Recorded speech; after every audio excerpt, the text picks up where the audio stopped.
Welcome back, everybody. We're diving deep today into the eternal word. Oh, Okay. Yeah.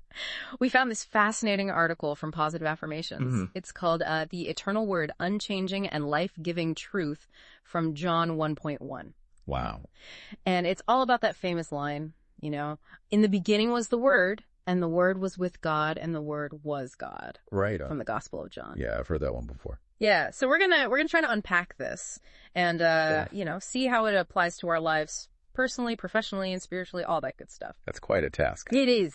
Bridging that gap between like ancient text and modern relevance. Exactly. I'm curious to see how they pull that off. Yeah, well, they start off by saying that, you know, the word is more than just words on a page. It's like, it's presented as this primal force, like the blueprint of creation. It existed outside of time, like before the physical world even existed. Yeah. It brought order to chaos. That's pretty powerful. Yeah. It's interesting to think about the word as like the underlying structure of everything. Yeah. Like a architect's plan, you know, before you even have the building. Yeah.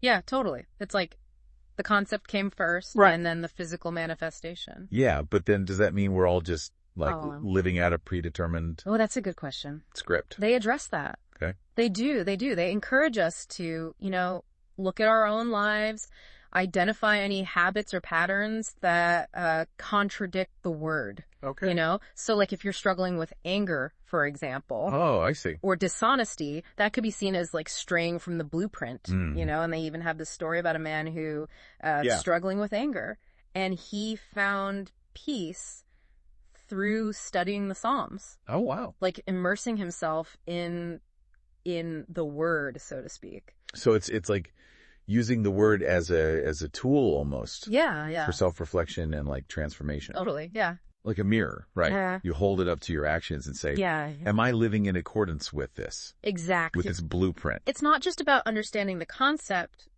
but embodying it. Embodying it, yeah. In your daily choices. Right. Yeah. Like actually living it. It's like taking those abstract ideas. Yeah.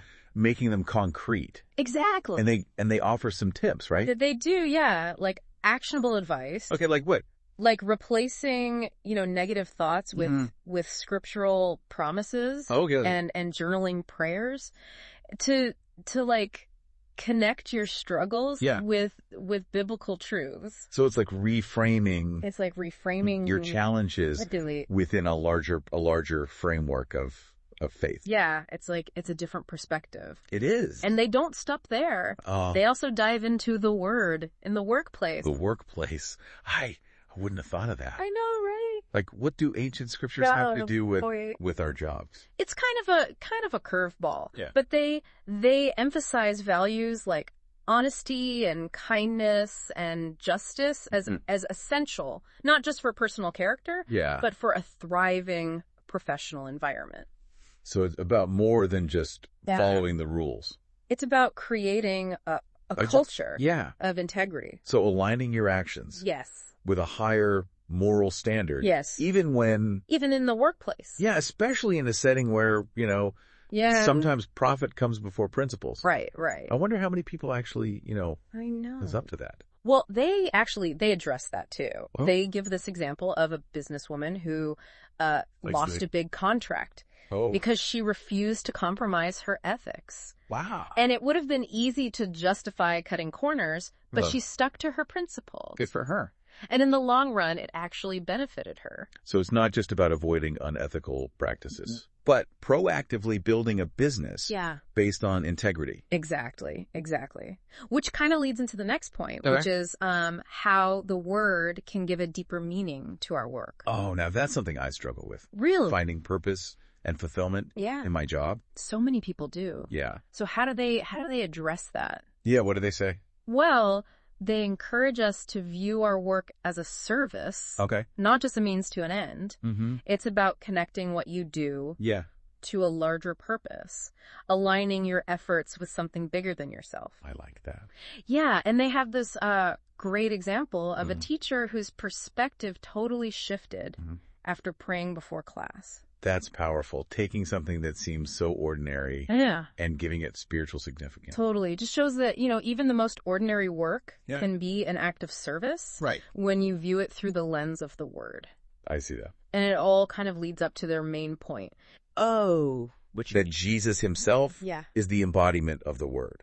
So it's not just a philosophy. It's like they're saying this is a living example. Yeah, exactly. Bridging that gap between, abstract theology and practical application. Yeah, exactly. Okay, I'm ready to hear more about this. Okay, great. Like, Jesus is the word in the flesh. Yeah. A real, living, breathing. Yeah, it's not just an idea. Yeah, a tangible representation. Right. Okay, that makes sense. Yeah, and they have this story about this young man searching for purpose. Oh, wow. And he finds it by reading about Jesus in the Gospel of John. So it's like suddenly it clicks. Like those words come alive. Exactly. And they have this personal meaning. Yeah. Stories are powerful. They can take, something that seems distant and theoretical. Yeah, make it real. Yeah, make it, Yeah. And they don't just leave us hanging. Oh, that's good. No.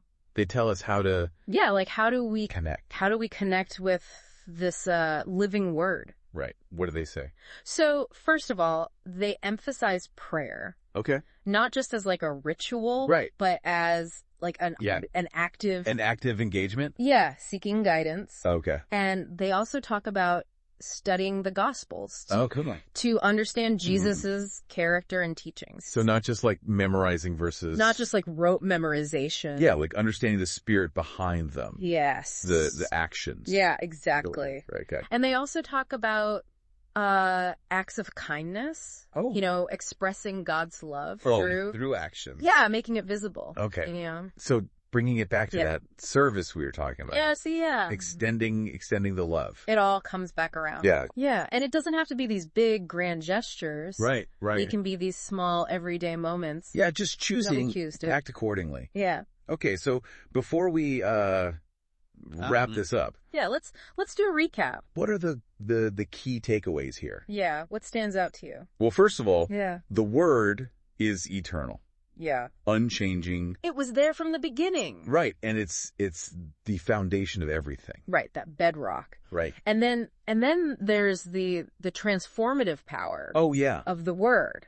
That it can change us. Yeah. It can change not just our circumstances. Right. But our hearts and minds. Inner transformation. Yeah. And then, of course, the main point. Yeah. Jesus as the word. Yeah. Embodied. Yeah. Made flesh. Like he's the example. A living example. Mm-hmm. It's not just an abstract idea anymore. Right. It's tangible. Right. And then they talk about the word as a guide for us, giving us direction and purpose. In all aspects of life. Yeah, both personal and professional. Like a compass. Yeah, like a compass, pointing us in the right direction. Exactly. And it's not just about, understanding it in our heads. Yeah. But living it out. Walking the walk. Yeah, exactly. And finally, they talk about the word as a source of hope and strength. Especially when things are tough. Yeah, when you're going through challenges. It's that lifeline. Yeah. So I want to ask our listeners. Oh, yeah. Since we're talking about taking action, what's one small step you can take today to apply what you've learned? Oh, that's a great question. From this deep dive. Yeah, it doesn't have to be anything huge. No, just something small. But every little bit counts. Right. Like maybe committing to being more kind. Or spending a few minutes in prayer. Yeah, just that first step. Just take that first step. And on that note, we want to thank you all for joining us. Yes, thank you. For this deep dive into the eternal word. It's been quite a journey. It has. From the cosmic origins to the personal implications. And it all started with that one phrase. Right. In the beginning was the word. So much to unpack. So much. But we hope you found it insightful and that you can take something away from it. Absolutely. That you can apply to your own life. And remember, this is an ongoing journey. Yes, it is. Keep exploring. Keep diving deep. Exactly. All right. Thanks, everybody.